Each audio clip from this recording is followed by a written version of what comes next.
Welcome, dear students. Our today's topic is the mechanism of crossing over. How the crossing over takes place and what are the different stages which causes the crossing over. The crossing over process is completed in the following 4 steps. Crossing over process जो होती है उसमें 4 steps होते हैं. 4 steps में वो complete होते हैं. First it is the synapsis. It occurs during zygotine substage of meiosis. First myiasis first के दो डिफरेंट स्टेज है. मियासिस कंप्लीट होती है 2 स्टेज में, फर्स्ट एंड सेकंड मियासिस में. तो फर्स्ट मियासिस में जो ज़ाइगोटीन सब स्टेज होता है तो इसमें क्रॉसिंग ओवर शुरू हो जाती है, या यहीं पे हम कहेंगे ये हो जाती है. दिस सिनेप्सिस जो है क्रॉसिंग ओवर की शुरुआत यहीं से होती है, ज़ाइगोटीन से, यानी मियासिस फर्स्ट में. तो पहला स्टेप जो है that is the synapses. So what happens here the material and the maternal and the paternal chromosomes of homologous pair come close together and pair up which exact and point to point. देखिए यहाँ पे क्या होता है कि maternal और paternal chromosome जो है यानी homologous pairs they come very close to each other, एक दूसरे के बहुत करीब आते हैं. एंड पेयर अप, उसके बाद ये पेयरिंग हो जाती है इनमें. Which exact end point to point, यानी बड़े पॉइंट टू पॉइंट या एग्जैक्ट पॉइंट्स के ऊपर जो है ना यहाँ पर क्या होती है, पेयर अप हो जाते हैं. कौन? ये homologous chromosomes. This pairing is called synapse. और ये पेयरिंग जो होती है क्रोमोसोम्स के अंदर, होमोलॉगस क्रोमोसोम्स के अंदर, यहाँ पे इसको हम सिनेप्सिस कहते हैं. Synapsis occurs due to mutual attraction between allelic genes. जो एलीलिक जीन्स होते हैं उनमें जो दोनों की दरमियान जो अट्रैक्शन होती है, यानी दोनों जो एक दूसरे की तरफ खींचते हैं, तो इसके रिजल्ट में ये सिनेप्सिस होती है.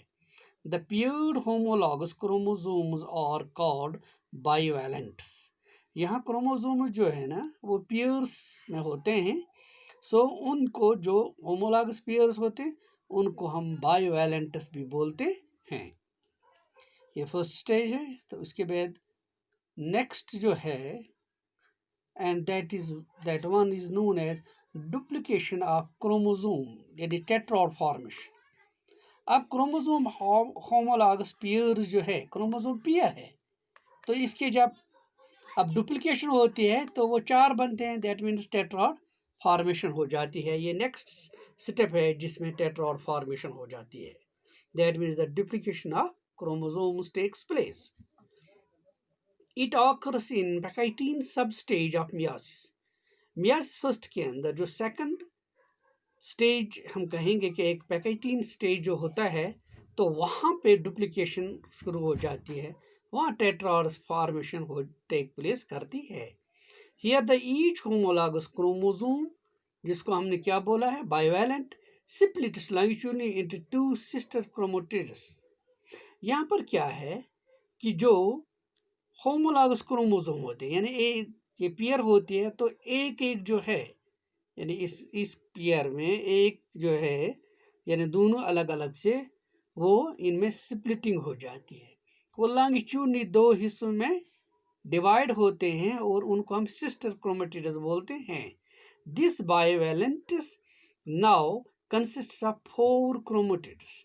इस तरह देखिए दोनों में जब स्प्लिटिंग हुई है, ये 2 थे पेयर में, तो दोनों में, एक में भी 2 बन गए, दूसरे में भी 2 बन गए हैं, यानी एक में भी सिस्टर क्रोमैटिड्स बन गए, दूसरे में भी. As a result of that ये बाइवैलेंट जो था, अब ये 4 क्रोमैटिड्स के अंदर ये डिवाइड हो गए हैं, यानी अब ये टोटल में 2 4 बन गए हैं, जिसको हमने टेट्राड बोला है. It's also known as 4 strand stage. इस स्टेज पर जहाँ पर 2 स्ट्रैंड्स जो है ये 4 बन जाते हैं, so it's also known as the 4 strand stage या टेट्राड स्टेज भी इसको बोलते हैं. एक बात आप जहन में रखिए, that the longitudinal splitting is caused by the separation of already duplicated DNA molecules. देखिए एक बात आप जहन में रखिए कि जो ये लॉन्गिट्यूडनल यानी लॉन्गिट्यूडनल क्रोमोसोम्स के अंदर जो ये स्प्लिटिंग होती है, it is because of the separation of duplicated DNA molecules. DNA molecules में पहले ही डुप्लीकेशन हो जाती है, मटेरियल जो है वो डबल हो जाता है, जो उस डुप्लीकेशन की वजह से ये लॉन्गिट्यूडनल स्प्लिटिंग शुरू हो जाती है। यानी अब एक एक क्रोमोसोम डीएनए मॉलिक्यूल जो है वो दो बन गए हैं, तो एक एक में चला जाता है और दूसरा जो है ना वो दूसरे में चला जाता है। नेक्स्ट से जो इसमें है that known as the crossing over. अब जो तीसरा स्टेप इसमें यानी क्रॉसिंग ओवर में जो आगे चला जाता है, वो उस तीसरे स्टेप को हम क्रॉसिंग ओवर ही बोलते हैं। It starts in later pachytene and completes in diplotene. ये पैकेटीन के अंदर जहाँ पर हमने अभी डुप्लीकेशन देखी है, उसमें जब डुप्लीकेशन कंप्लीट हो गई तो उसी के लेट स्टेज में ये क्रॉसिंग ओवर शुरू हो जाती है, और ये फिर आगे जो नेक्स्ट स्टेज जिसको हम डिप्लोटीन बोलते हैं, तो उसके अंदर ये कंप्लीट हो जाती है। देखिए इस क्रॉसिंग ओवर के दौरान क्या होता है, प्योर क्रोमोसोम स्टार्ट सेपरेटिंग। ये प्योर क्रोमोसोम जो है ना टेट्राड में, ये एक दूसरे से अब अलग हो जाते हैं, but different chromatids remain in contact at one और मोर पॉइंट्स। लेकिन ये क्रोमेटिड्स जो डिफरेंट बन गए हैं, सिस्टर क्रोमोसोम या सिस्टर क्रोमेटिड्स जिनको हम बोलते हैं, ये दो या एक से ज़्यादा पॉइंट्स पर ये कंटैक्टेड होते हैं। यानी एक दूसरे के साथ एक या एक से ज़्यादा पॉइंट्स पर ये बिल्कुल मिले हुए नज़र आते हैं, जुड़ के रहते हैं। And exchange their genes at the parts, उन पॉइंट्स पर जहाँ पर ये एक दूसरे के साथ कंटैक्ट में होते हैं, जहाँ पर हम देखते हैं कि ये क्रोमेटिड्स जो है एक दूसरे के साथ कंटैक्टेड होते हैं, उन्हीं पॉइंट्स पर ये अपना मटेरियल यानी जीन्स जो है या दूसरे पार्ट्स हम कहेंगे उनको एक्सचेंज करते हैं।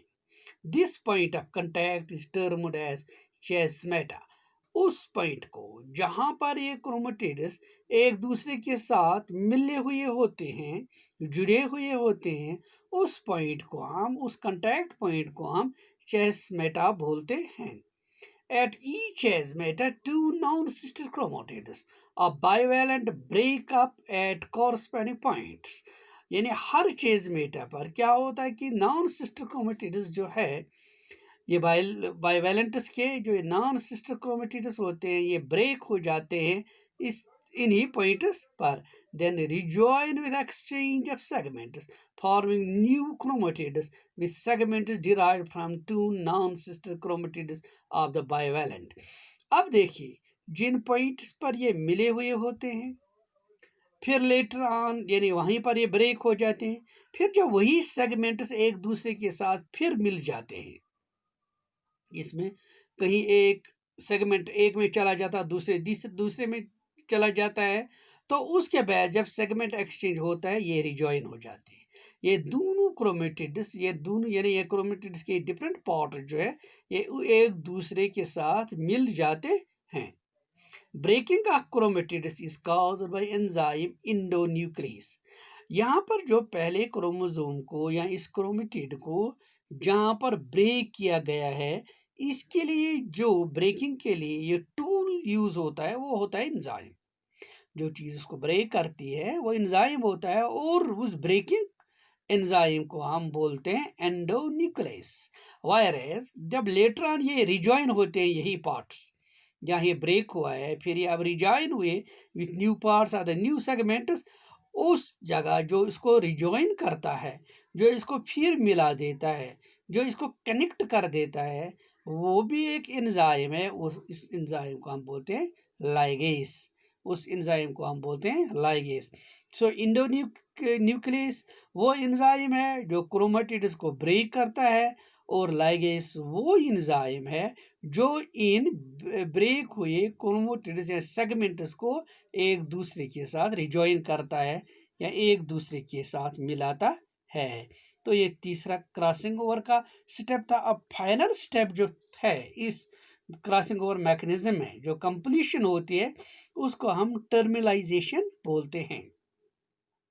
ये लास्ट स्टेज है इसमें मैकेनिज्म के अंदर। After crossing over non sister chromatids they start repelling each other. अब देखिए जब क्रॉसिंग ओवर कंप्लीट हो गई, उसमें तो होमोलॉगस, यहाँ हम कहेंगे कि नॉन होमोलॉगस या नॉन सिस्टर क्रोमेटिड्स के अंदर डिफरेंट सेगमेंट्स अब बराबर हो गए हैं, इसके बाद ये एक दूसरे से दूर चले जाते हैं। नॉन सिस्टर क्रोमेटिड्स एक दूसरे से दूर चले जाते हैं after this crossing over. The separation starts from centromere towards the tip. ये सेपरेशन कहाँ से शुरू होती है? क्रोमोसोम का जो सेंट्रोमियर होता है यहाँ से शुरू हो जाती है और चलती है कहाँ की तरफ? टिप की तरफ। ब्रेक हम कहेंगे कि ये सेपरेशन जो शुरू हुई सेंट्रोमियर से, फिर चली गई टिप की तरफ। Chasmata also shifts towards the ends, so causes the terminalization. Chasmata भी है, यानी वो पॉइंट जहाँ पे क्रॉसिंग ओवर हुई है ये भी अब कहाँ चले जाते हैं? एंडों की तरफ। इस तरह जब ये एंडस की तरफ चले जाते हैं, इस तरह ये टर्मिनलाइजेशन की प्रोसेस कंप्लीट हो जाती है। Chromatids condense and get shorten. अब तो क्रोमोसोम्स खुले हुए हैं, बिल्कुल लूज है कि इजली पार्ट्स या सेगमेंट जीन्स को चेंज कर सके। लेकिन जब ये सब स्टेप्स कंप्लीट हो जाते हैं, क्रॉसिंग ओवर कंप्लीट हो जाती है, टर्मिनलाइजेशन चल रही है, तो क्रोमेटिड्स जो है वो कंडेंस हो जाते हैं, वो अपने आप को सिमट लेते हैं और इस तरह ये साइज में छोटे हो जाते हैं। In diakinesis homologous chromosome separate except at their ends. और फिर डायाकाइनेसिस जो है उस स्टेज में क्या होता है कि होमोलॉगस क्रोमोसोम जो है ये बिल्कुल एक दूसरे से सेपरेट हो जाते हैं, सिर्फ जो उनके एंड्स होते हैं उन एंडों पर वो मिले हुए रहते हैं। ये मैकेनिज्म था किसका? क्रॉसिंग ओवर का। अब क्रॉसिंग ओवर के टाइप्स जो है इसमें डिफरेंट टाइप्स है। एक टाइप जो है ना इसको हम सिंगल क्रॉसिंग ओवर कहेंगे। कब हम सिंगल क्रॉसिंग ओवर कहेंगे? Here what happens, here crossing over takes place at end point and only one chiasma is formed. यहाँ पर लास्ट एंड पॉइंट पर जो है ना हम कहेंगे कि टुवर्ड्स द एंड जो है ना वहाँ पर या एक वन पॉइंट पर हम कहेंगे कि जब एक पॉइंट के अंदर या एंड पॉइंट पर जब ये क्रॉसिंग ओवर हो जाती है, सिर्फ एक chiasma फॉर्मेशन होती है, हम कहेंगे सिंगल क्रॉसिंग ओवर। और डबल क्रॉसिंग ओवर में क्या होता है कि यहाँ पर टू पॉइंट्स के ऊपर क्रॉसिंग ओवर होती है, वहाँ वन में हुई है या टू में हुई है, दो पॉइंट्स पर, और टू chiasma बन जाते। ये देखिए यहाँ पर जो है ना इसमें यहाँ क्रॉसिंग ओवर एक पॉइंट पर हुई, ये हो गई सिंगल दिस क्रॉसिंग ओवर। और नेक्स्ट में क्या है ना कि यहाँ दो पॉइंट्स पर होते हैं, इसको बोलते हैं double crossing over.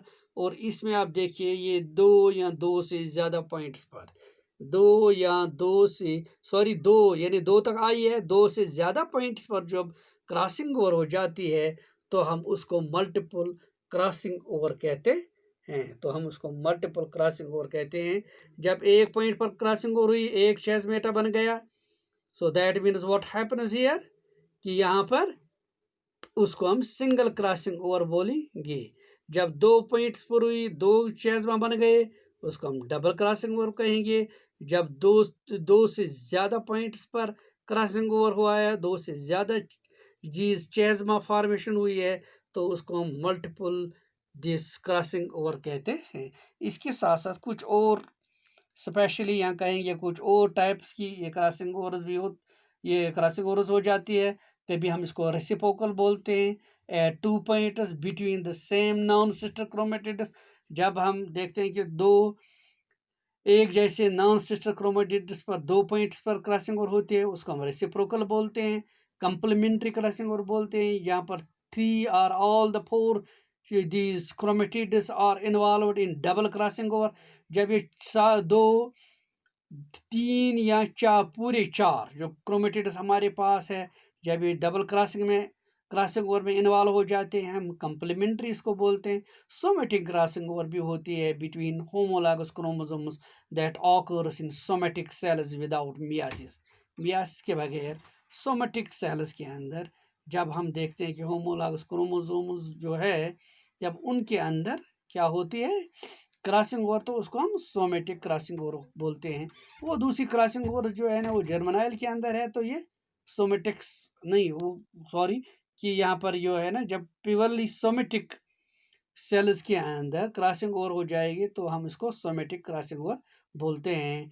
Here the chromatids become often unequal. अक्सर यहाँ पर जो क्रोमेटिड्स बनते हैं वो एक दूसरे के मतलब बिल्कुल सेम नहीं होते हैं, बल्कि अनइक्वल होते हैं। या आप एस्परजिलस या पेनिसिलियम जो है ना, उन फंजीज के अंदर आप इस टाइप की क्रॉसिंग ओवर्स देख सकते हैं। तो ये हमारा क्रॉसिंग ओवर के ऊपर आज का टॉपिक था जो हमने कंप्लीट किया है। और in the coming topics we will discuss about the recombinations. Thanks.